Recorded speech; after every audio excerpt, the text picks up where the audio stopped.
this year again, we augmented this by announcing the cessation of movement into and out of a number of counties. Later on, more measures were announced to contain the havoc visited upon us by the COVID-19 pandemic. Given this trajectory and the fact that this crisis requires, unfortunately, a long-term strategy, we took time to reflect on what must be done. If we lift the cessation of movement ban, how will this help each and every one of us fight the pandemic? And indeed, if we do not,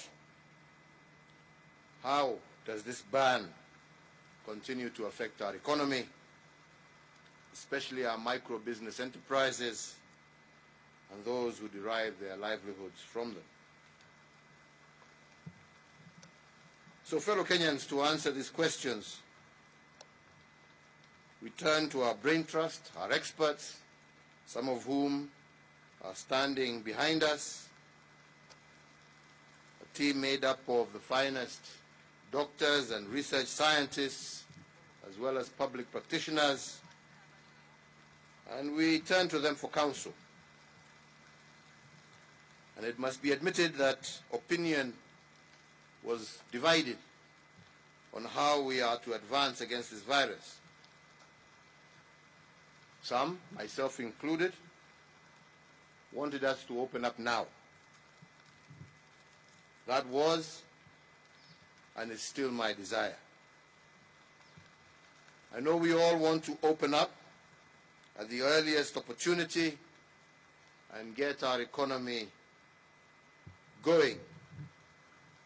Me more so, as Kenya, as you all know, was recently ranked the third largest economy in sub-Saharan Africa. But others held a contrary position, and they were borrowing from history, scientific modeling, and also current experiences the world over to argue against mass reopening at this stage. Therefore, with these two viewpoints on the table, we must accept that we're not dealing with a right and a wrong opinion. We are caught in between two rights. Those who want to open are right, and those opposed to opening are also right. And this clash of two rights placed us on the horns of dilemma. In the absence of scientific consensus amongst experts in the medical, research, and public sectors, I asked for some scenarios. I wanted to know the worst-case scenario and the best options that are available to us in order to contain the disease without affecting the economy irreversibly. I wanted these scenarios built around raw facts, because we have decided as a country to combat this pandemic in an open and transparent manner. Fellow Kenyans, we must speak truth to each other. Had we not taken the stringent measures that we did in March of 2020, the rate of infections in Kenya would have peaked to 800,000 people by July 30th of this year. And if, as we have seen is the case, that one infected person has the potential to infect two people, this number would have hit 2.4 million people in 21 days. By the end of August this year, had we not taken the actions that we have taken, approximately 75,000 Kenyans would have lost their lives from this virus. But because we took interventions early, we have recorded only 2,600 infections with 83 deaths. So therefore, fellow Kenyans, if this is the worst case scenario, we wanted to know what the other scenarios look like. So if today we put in place all the necessary interventions and relax these by only 20%, what would this look like? According to the experts behind me here, relaxing interventions by 20% would lead to 200,000 infections and 30,000 deaths by December of 2020. Further, if we relax the interventions by 40%, the infections will peak in November with 300,000 infections and 40,000 deaths. If we were to go even further and relax them by 60%, the pandemic will peak in October with 450,000 infections and 45,000 deaths. Although these projections are generated by a model, our experts have shown us hard evidence suggesting that countries which opened up without proper protocols also experienced serious waves or secondary waves of infections. Spike of infections were, for instance, experienced when religious gatherings were allowed in South Korea, Pakistan, and Malaysia. So if this is our new reality, and we face the dilemma of easing restrictions or continuing with them, the question then is, what must we do as a country? What is our irreducible minimum for reopening the country? What is the threshold below which we cannot go? Once again, according to the professionals with us here, the irreducible minimum for lifting restrictions has 3 thresholds. 1, to open up, the infections must be contained and the number of infections and deaths must be headed downwards. This is currently not the case in our country. 2, our healthcare system must be prepared sufficiently to take on a surge in infections. It must not be overwhelmed at any one point during this pandemic. Access to testing, isolation, and quarantine must be a bare minimum in our health facilities. This is not currently the case. 3, the capacity for surveillance and contact tracing must also be fully in place across the country. So the question then we must all ponder together, fellow Kenyans, is whether we have met this threshold or these 3 thresholds in order to lift the restrictions. Have the cases, as I have said, of infections taken a downward turn, for instance? The answer is definitely no. We are seeing an increase Have we met the second minimum of prepared health systems with isolation? Again, as I said, the answer is no. And I just give two examples. Siaya County has only a 10-bed isolation facility, and already they have admitted 9 COVID patients from only one incident. Similarly, Busia County has a 34-bed isolation facility, and 2 days ago, that facility was full. So, fellow Kenyans, if there is a surge in infections in just these 2 counties, the healthcare system will most definitely be overwhelmed.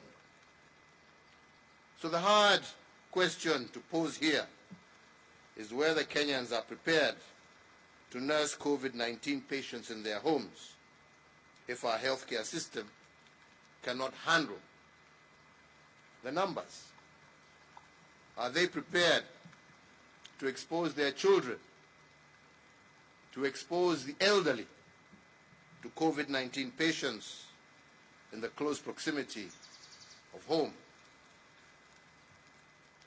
And yes, we have dispersed Kenya shillings 5 billion to the counties in order to assist them increase their healthcare capacity in view of this pandemic.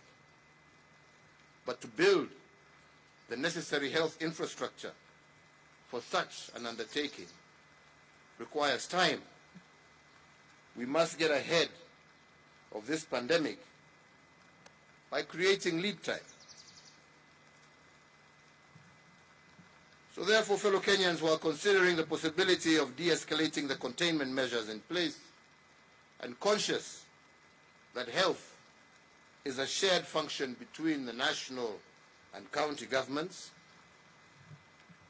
I have convened today an extraordinary session of the National and County Government Coordinating Summit on Wednesday, the 10th day of June, to consider the following salient matters. First, to review the effectiveness of the containment measures we have taken so far, those that have been rolled out to break the chain of transmission of the coronavirus disease. The second, to secure the undertaking of every county government to deliver isolation facilities with at least a minimum of 300 beds. And thirdly, within 14 days, to develop time-bound protocols for progressive reopening of the economy. Fellow Kenyans, with my colleagues and having applied our minds to the different scenarios presented by our experts, I have reconciled myself to the fact that to open or not to open is not a dilemma between a right and a wrong. It is a dilemma between two rights. And because of this, and fully cognizant of the irreducible minimum given by our experts, and in keeping with the advice of the National Security Council, I today hereby direct an order as follows. That the cessation of movement into and out of Isli area of Nairobi and the specific limitations in force with respect to the Old Town area of Mombasa that is currently in force shall lapse at 4 a.m. on the 7th of June 2020. That in view of the successful containment of the disease in the counties of Kilifi and Kwale, the cessation of movement into and out of the two counties that is currently in force shall also lapse at 4 a.m. on the 7th of June 2020. 3, that following stakeholders' consultations in the education sector, the Ministry of Education, jointly with the Ministry of Health, issue and publicize guidelines on a gradual and progressive return to normalcy in the education sector by the third term, that is, from the 1st of September 2020. Further, that the Ministry of Education shall announce the new school calendar by the middle of August.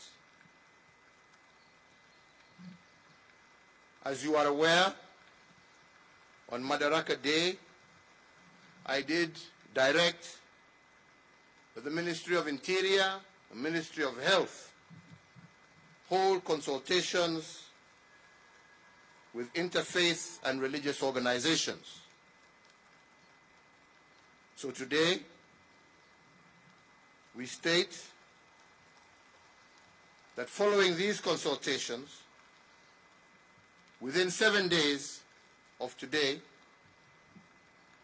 the Ministries of Interior and Health will constitute an interfaith council to work out modalities and protocols of reopening of our places of worship. 5,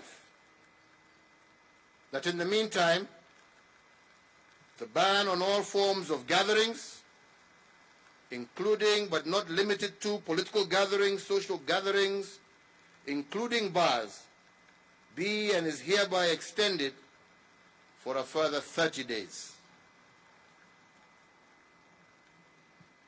That due to the evolving nature of the disease globally, international travel restrictions are hereby extended.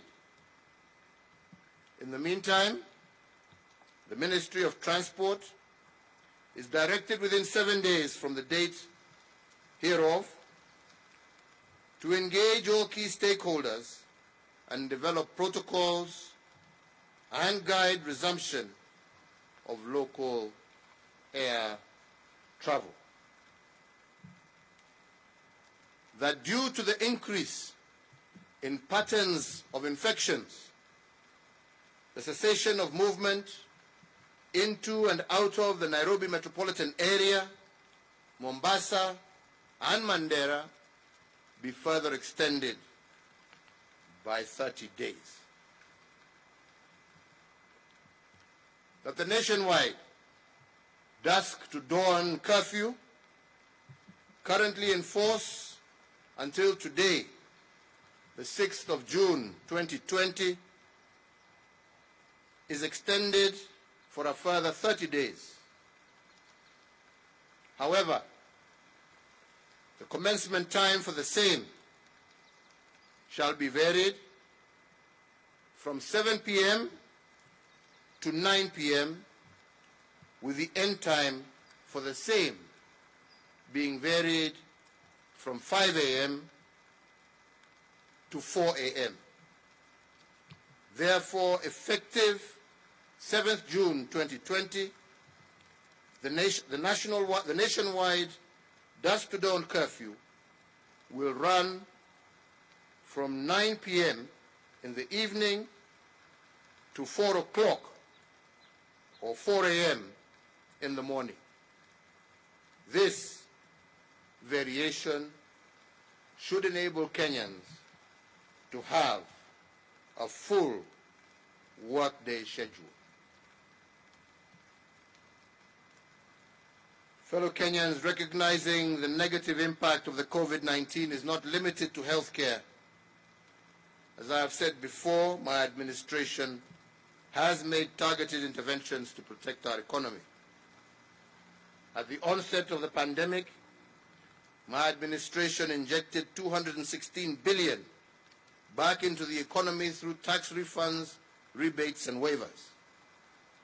In our second phase, we have further rolled out 53.7 billion under an 8-point stimulus package to reinvigorate our economy. Each week, the government is distributing approximately 300 million shillings a week to the most vulnerable members of our society, on top of Kazi Mitaani, which is also being extended to cover more counties. Also on Madaraka Day, I did announce that a further Kenya shillings 2 billion would be injected into the hospitality industry to cushion those in that industry from the effects of this pandemic, and modalities of how these resources will be shared are to be released next week, with priority given to ensuring that our workers in this sector are assisted to retain their jobs. Finally, I wish to assure each and every Kenyan that I shall do all that is necessary to limit the negative effects of COVID-19 on our people, our economy, and our way of life. Rest assured that my administration will continue to work to restore our lost livelihoods, our lost opportunities, and our lost wealth. As I have said before, I continue to call upon all Kenyans, particularly landlords and employers, to put people before profits during these testing times. Permit me to close by saying what I have always said, that this disease is beatable if we work together. Listen to and apply the regulations, the guidelines and protocols issued by the Ministry of Health, and let us all keep our eyes on slaying the enemy. Thank you, God bless you, and God bless Kenya. I'll take 2 questions, and then I will leave the experts who have been advising us to continue with the rest of the session.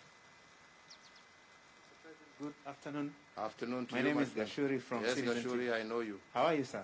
I'm well, and you? Very well. Good. I'm sure you've seen the expectations, many of them from Kenyans who are hoping that you will do something to release them.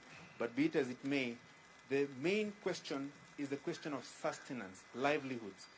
People are complaining, people are lamenting that they are no longer able to sustain themselves. Is there a possibility of expanding the list of beneficiaries from the money that is being given every week to cover even those who are not initially listed among the most vulnerable, because there seems to be an enlarging group of people in dire need to sustain their livelihoods? Thank you. Like I said, in full recognition of what you have said, Gashuri, this is why we have been releasing, like I'm saying, approximately 300 million shillings. And this is over and above the 10 billion that we release every year. No, the 30 billion, sorry, that we release every year to the most vulnerable in our society. And I do agree with you that there are some sectors, especially the hospitality sectors, the hotels, the small restaurants, the bars, and so on and so forth, that have been closed, and a number of people in those areas have also been affected. That is why on Madaraka Day, we said that we are expanding that program by a further 2 billion shillings in order to be able to capture those people in those sectors, and to also ensure that we are cushioning them during this difficult time as we work towards reopening. But ultimately, we have no choice. We will do what we can to continue to support livelihoods. We recognize that that's where the challenge is. And we will do what we can to support all our citizens, especially those most affected. And we will continue to do that. So I want to assure you that we have that in mind, and we are taking action on it. And as I've said, the Joint Ministerial Committee that was put together to make consultations with those in those most seriously affected industries will, within a week, come out with the guidelines of how those resources shall be released. And like I'm saying, this will go specifically towards ensuring that these establishments are able to keep their workers on payroll while we go through this difficult time. Secondly, as we have also said, the reason for expanding the curfew time is to ensure that we now have Kenyans who are able to go to work and have a full day's work and still have adequate time to go home. This now will enable Kenyans to be able to work a full shift, unlike the half shifts that we are into before. Now you can have a full day shift. You can work from 8 to 5 and still be able to get home on time, thus expanding the number of working hours and therefore enabling more and more Kenyans to be able to resume their normal duties and activities in our economy. Jina langu ni Nancy Okware kutoka Nancy Okware kutoka yeah. KBC. Na swali langu kwanza kabisa, umesema ya kwamba masharti katika kaunti ya Kwale na Kilifi kwa sasa hivi yameondolewa.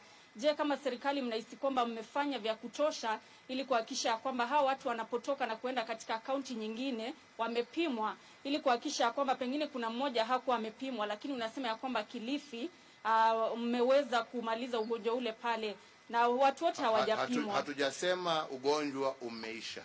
Yaani mmeweza, lakini tumesema ya kwamba katika kaunti za Kilifi na Kwale ugonjwa umeanza kupungua. Na kwa sababu umeanza kupungua, tumesema tunaweza sasa kufungua. Lakini vile nimesema, nimeita mkutano wa baraza la magavana wa taifa letu, gavana wote 47 governors. Nimeita huo mkutano on Wednesday kwa sababu mambo ya afya na vile tutatembea na vile tutaruhusu watu kutembea county to county, lazima magavana wawe on board.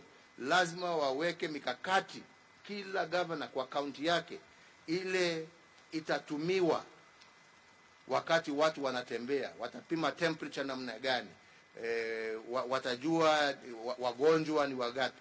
This is why tunataka kufanya hiyo program pamoja na wao, ndio tusaidiane, kwa sababu haja yetu ni kuhakikisha ya kwamba hatutoi ugonjwa kaunti moja kuupeleka kaunti nyingine.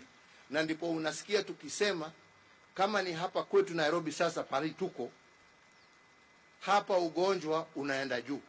Tukiufungua hapa, na hakuna inchi ambaye imefungua wakati ugonjwa unapanda. Na kwa kaunti yetu ya Nairobi sasa ugonjwa unapanda.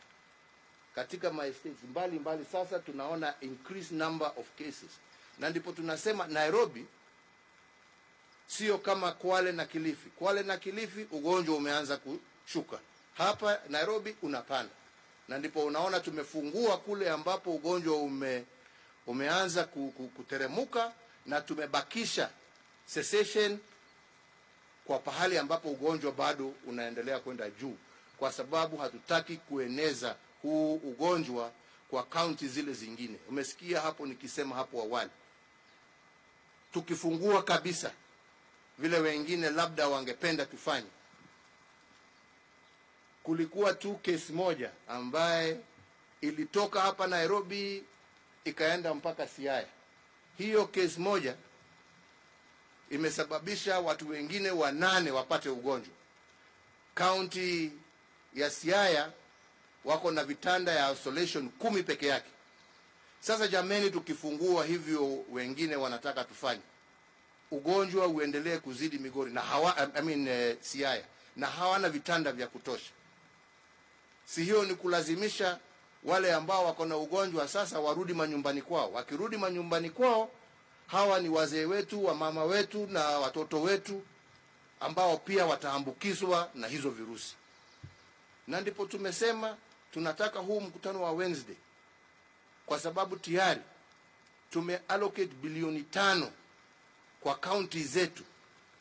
Tunataka tukubaliane na wao ni mikakati gani wataweka, na tunasema ukitaka kaunti tufungue lazima uwe na a minimum capacity ya vitanda 300 zile ambazo zaweza kutumika ugonjwa ukipanda katika kaunti yako. Kwa sababu tukikataa kuweka hiyo mikakati, umesikia yale nimesema hapo, idadi ya wananchi ambao twaweza kuhatarisha maisha yao tusipoweka hii mikakati ambapo tunasema. Nimesema sana haja yetu sio kuumiza Wakenya. Mimi mwenyewe nilikuwa nadhania ya kwamba tutafungua hata zaidi ya yale ambaye tumefanya hapa leo, lakini ni mjinga ambaye hasikizi kutoka wataalamu wake. Wataalamu wetu wametuambia kufungua ni makosa. Wataalamu wetu wametuambia kufungua ni kuhatarisha maisha ya Wakenya. Wametuambia ya kwamba kufungua tukifikiria tuwasaidia uchumi, mwishowe ni uchumi tutakuwa tunaharibu. Wacha jameni, tusaidiane vile nimesema, vile Francis amesema hapa, tuone ni kwa njia gani tutaweza kusaidia wale ambao wameumia zaidi. Wale ambao wanaendelea kazi tutawazingatia kwa njia gani. Wale wameumia zaidi tutafute mbinu zote ambazo tuko nazo za kuhakikisha ya kwamba tumewasaidia pahali ambapo walipo, lakini sio kuwapeleka pahali ambapo maisha yao yatakuwa hatarini. Na ndipo unasikia tukisema tumeconsult hata na wazazi, tumeconsult na walimu, tumeconsult na religious groups juu ya mashule, na wote wamekubali ya kwamba haistahili tufungue mashule yetu sasa, kwa sababu tukiyafungua hiyo ni kama kufungulia virusi vianze kusambaa zaidi ya vile ambavyo inaendelea kwa wakati huu. Kwa hivyo Wakenya wenzangu, tunajua ni muda mgumu. Nimeona meme mingi ambazo mmetumatuma huko, sijui ati Freedom Day, Independence Day. Hii sio mambo ya independence, hii ni mambo ya maisha jameni. Hatufanyi hii kuumiza mtu yeyote. Jamani, tunafanya hii kuhakikisha kwamba tumelinda maisha ya wananchi wetu. Jameni, afadhali uwe hai ndio uweze kukula hiyo happy ambayo unatafuta. Lakini ukiishia hiyo happy ulikula siku moja, iwe ndio itakupeleka kwa kaburi, sioni haja. Wenzangu, tutulie, nafasi bado itakuja. Mungu awabariki, Mungu awalinde. Nataka sasa niwaachie katibu wa Wizara ya Afya Susan Muchache aendelee pamoja na hawa wataalamu ambao wako hapa. Dr. Amos yuko hapa na wenzake. Hawa ndio wako na ujuzi. Sisi tumeshinda siku mzima tukiwauliza maswali, na tumechukua yule mwito ambao wako nao. Sasa sijui nyinyi wengine labda pia mko na maswali kama sisi tulikuwa na maswali. Wako hapa waweze wawajibu. Yangu ni kuwauliza wenzangu wa Kenya, let us have patience, let us trust in God, we shall overcome, na tutashinda hii virusi na Kenya yetu itasonga mbele. Mungu awabariki nyote, Mungu awalinde. Asanteni sana.